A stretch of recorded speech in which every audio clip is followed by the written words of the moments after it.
Did you know that facing your inner child is part of the shadow work? Inside every one of us is a younger version of us living within us in the dark, still waiting to be heard, still holding the pain, the confusion, and unmet needs. That child never disappeared. It just got quiet. It learned to be small, to keep you safe.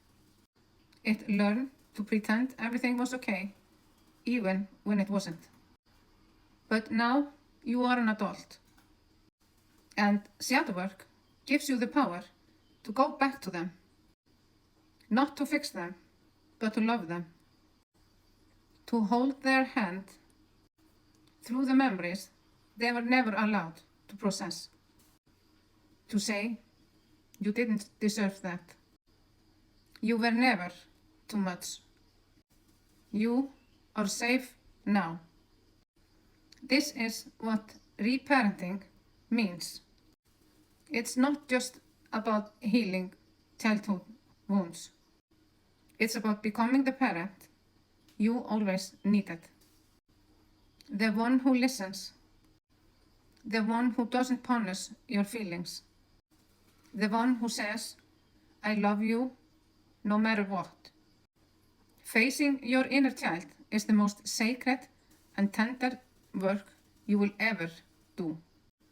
Because when you finally embrace them, something incredible happens. You remember your joy. You will remember your truth. You will remember who you were before the world told you to be someone else. That child is still waiting, and they are not looking for perfection. They are looking for love. Hope to see you all in my next video, where we cover part 5 of shadow work.